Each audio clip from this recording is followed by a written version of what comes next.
ರಾಜ್ಯದ ರಾಜ್ಯದ ಜನತೆಗೆ ಈ ಬಿ ಜೆ ಪಿಯವರು ರೈತ ವಿರೋಧಿ, ರೈತರನ್ನ ಬಿ ಜೆ ಪಿಯವರು ಹೆಂಗೆ ಲೂಟಿ ಮಾಡ್ತಿದ್ದಾರೆ, ರೈತರನ್ನ ಹೇಗೆ ಸಂಕಷ್ಟಕ್ಕೆ ಬಿ ಜೆ ಪಿಯವರು ಸಿಲುಕಿಸ್ತಿದ್ದಾರೆ ಅಂತ ನಾನು ಸಾಕ್ಷಿ ಸಮೇತ ರಾಜ್ಯದ ಜನತೆ ಮುಂದೆ ಇಡ್ತಾ ಇದ್ದೀನಿ.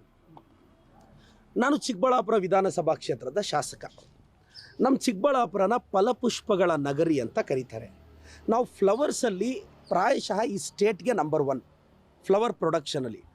ರೋಸ್ ಏನಿದೆ, ನೀವು ಸಿಂಗಪೂರ್, ಮಲೇಷ್ಯಾ ಯಾವ ದೇಶದಲ್ಲಾದರೂ ತಗೊಳ್ಳಿ, ಭಾಳಷ್ಟು ದೇಶಕ್ಕೆ ರೋಸ್ ಎಕ್ಸ್ಪೋರ್ಟ್ ಆಗೋದೇ ನಮ್ಮ ಚಿಕ್ಕಬಳ್ಳಾಪುರದಿಂದ. ಈವನ್ ಅಯೋಧ್ಯೆ ಶ್ರೀರಾಮಚಂದ್ರನ ಮೇಲೆ ಅಲಂಕಾರಕ್ಕೂ ನಮ್ಮ ಚಿಕ್ಕಬಳ್ಳಾಪುರದ ಹೂವು ಹೋಯ್ತು ಅಂತ ನಮ್ಮ ಭಾಗದ ರೈತರು ನಂಬಿದ್ದೀವಿ.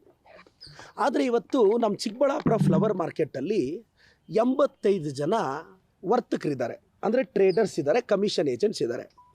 ಈ 85 ಜನದಲ್ಲಿ 60ಕ್ಕೂ ಹೆಚ್ಚು ಜನ ಸಕ್ರಿಯ ಬಿ ಜೆ ಪಿ ಸದಸ್ಯರು, ಬಿ ಜೆ ಪಿ ಮುಖಂಡರು. ಪೊಲಿಟಿಕಲಿ ಅವ್ರಿಗೆ ಡೆಸಿಗ್ನೇಷನ್ ಇದೆ. ಅಶೋಕ್ ಅಂತ RHN ಅಂತ ಒಂದು ಶಾಪ್ ಇಟ್ಟಿದ್ದಾರೆ, B J P district secretary ಇವರು. RFS ಅಂತ ರವೀಂದ್ರ ಅವ್ರ ಶಾಪ್ ಇಟ್ಟಿದ್ದಾರೆ, ಬಿ ಜೆ ಪಿ ಡಿಸ್ಟಿಕ್ ಮುಖಂಡ್ರು ಇವರು. GRF ಅಂತ ಒಂದು ಸುನೀಲ್ ಅವ್ರ ಶಾಪ್ ಇಟ್ಟಿದ್ದಾರೆ, ಇವರು ಬಿ ಜೆ ಪಿ ಮುಖಂಡರು.